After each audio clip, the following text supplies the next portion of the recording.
প্রত্যেক নবীকে আল্লাহ তাআলা একটা গ্রুমিং, একটা ট্রেনিং সেশনের মধ্য দিয়ে নিয়েছেন। সেটা কি? সেটা হচ্ছে সবাইকে আল্লাহ তাআলা শেফার্ড হিসেবে কাজ দিয়েছিলেন, রাখাল হিসেবে। পৃথিবীর সব নবীরা ছাগল চড়াতেন, সব, আদম আলাইহিস সালাম থেকে শুরু করে বিষ্ণু ইসা ইসলাম পর্যন্ত। He started his first career as a shepherd. সুবহানাল্লাহ। ওনার প্রথম ক্যারিয়ার উনি রাখাল হিসেবে শুরু করেছেন।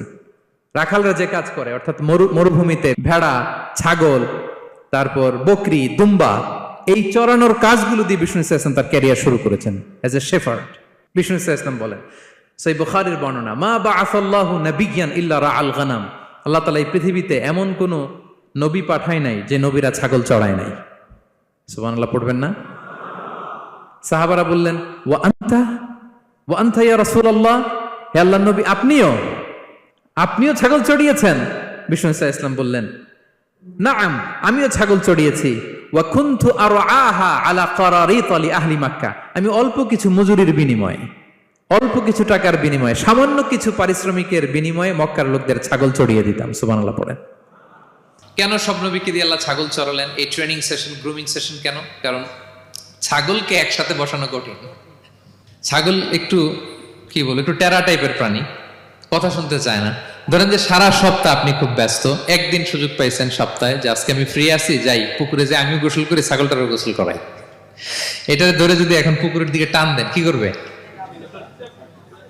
পা দুইটা এমন শক্ত করে মাটিতে ধরে রাখবে, আপনি যত টানবেন ওর ঘাড়ের চামড়া ছিঁড়ে যাচ্ছে, তারপরেও আসে না।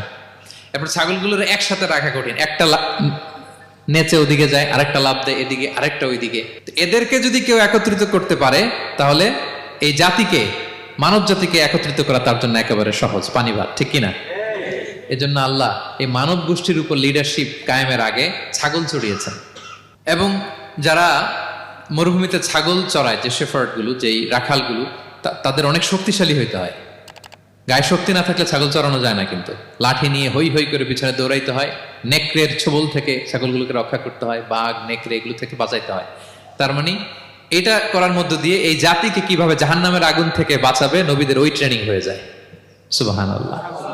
ছাগল এদিক ওদিক দৌড়াতে থাকে, এদেরকে যেমনি একত্রিত করতে হবে, নবীদের কাজও হচ্ছে মানব গোষ্ঠীকে ইউনাইটেড করা, একত্রিত করা। এজন্য আল্লাহ তাআলা মা বাআসাল্লাহু নাবিয়্যান ইল্লা রাআল গানাম, এই পৃথিবীতে এমন কোন নবী পাঠান নাই যে এই নবীকে দিয়ে আল্লাহ তাআলা ছাগল চড়ান নাই। সব নবীর মধ্যে এটা common. Be a part of our vision. Do listen and share the khair.